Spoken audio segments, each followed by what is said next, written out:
हरीश द्विवेदी जी,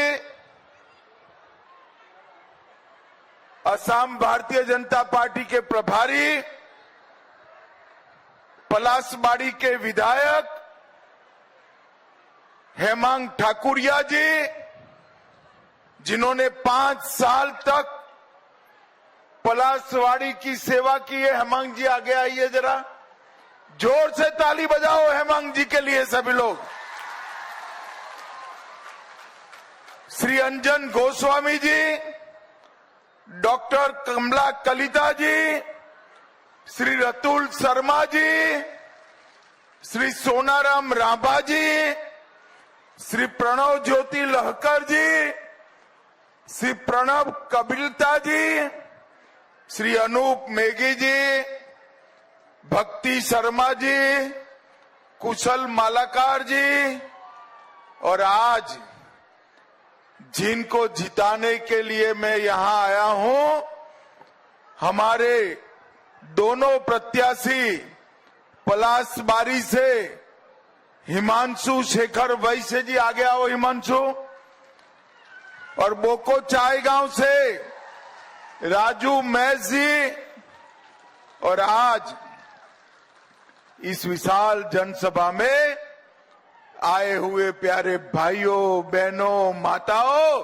और मेरे जिगर के टुकड़े जैसे युवा मित्रों, आप सभी को राम राम। सबसे पहले मैं पलासबाड़ी की इस पवित्र भूमि से मां कामाख्या को प्रणाम कर कर मेरी बात की शुरुआत करता हूं।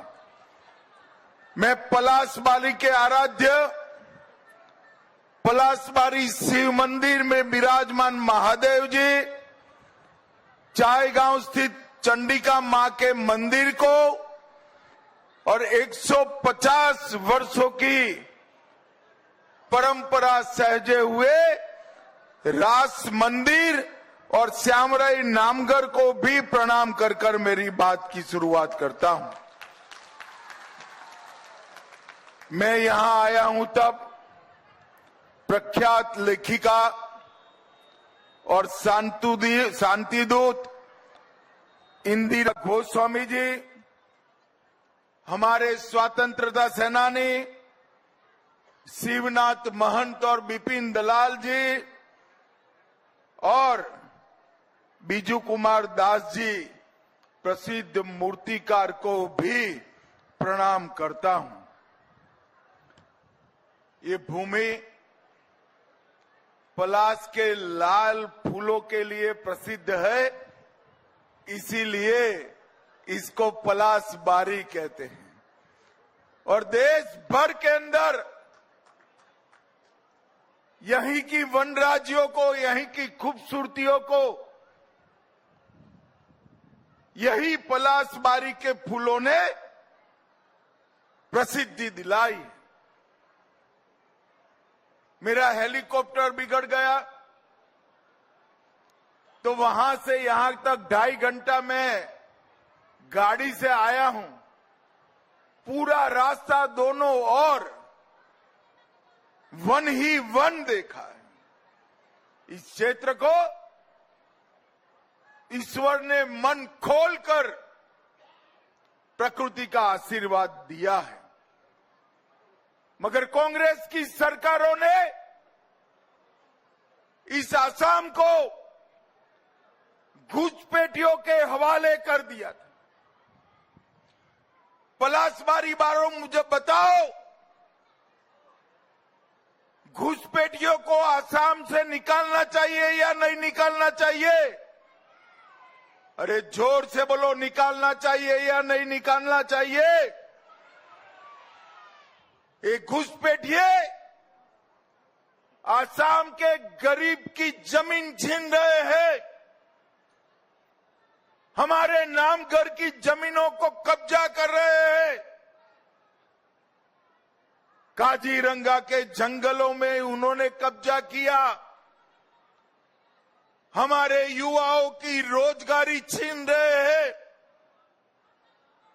और गरीब का चावल में हिस्सेदारी भी एक घुसपैठिए मांग रहे हैं। 10 साल में भारतीय जनता पार्टी ने असम के काफी हिस्सों में 1,50,000 एकड़ भूमि घुसपैठियों से मुक्त कराई।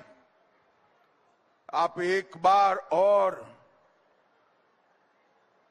यहां भाजपा सरकार बना दो, पूरे आसाम को घुसपैठियों से मुक्त कराने का काम भारतीय जनता पार्टी की सरकार करे। 10 साल तक हमने घुसपैठियों को चिन्हित किया है। निकालते निकालते चुनाव आ गया, फिर से हेमंत दा को मुख्यमंत्री बना दो, एक एक घुसपैठिए को हम चुन चुन कर निकालने का काम करेंगे। भाइयों बहनों, कामरूप की 6 सीटें भारतीय जनता पार्टी को जितानी है और तीसरी बार भाजपा सरकार तो बनानी है, मगर इस बार 90 सीटों को पार कर कर भाजपा सरकार बनानी है। मुझे बताइए, कामरूप की 6 सीटें भारतीय जनता पार्टी जीत जाएगी क्या? जरा जोर से बताइए, जिताओगे क्या? भाइयों बहनों, पलासबारी में मोदी जी IIM भेजे, उसका उद्देश्य था पलासबारी और असम का बेटा, युवा युवती बेटी IIM में पढ़कर देश के बड़े बड़े फैक्ट्रियों में काम करें। हम असम और पलासबारी को शिक्षा का केंद्र बनाना चाहते हैं और एक कांग्रेस पार्टी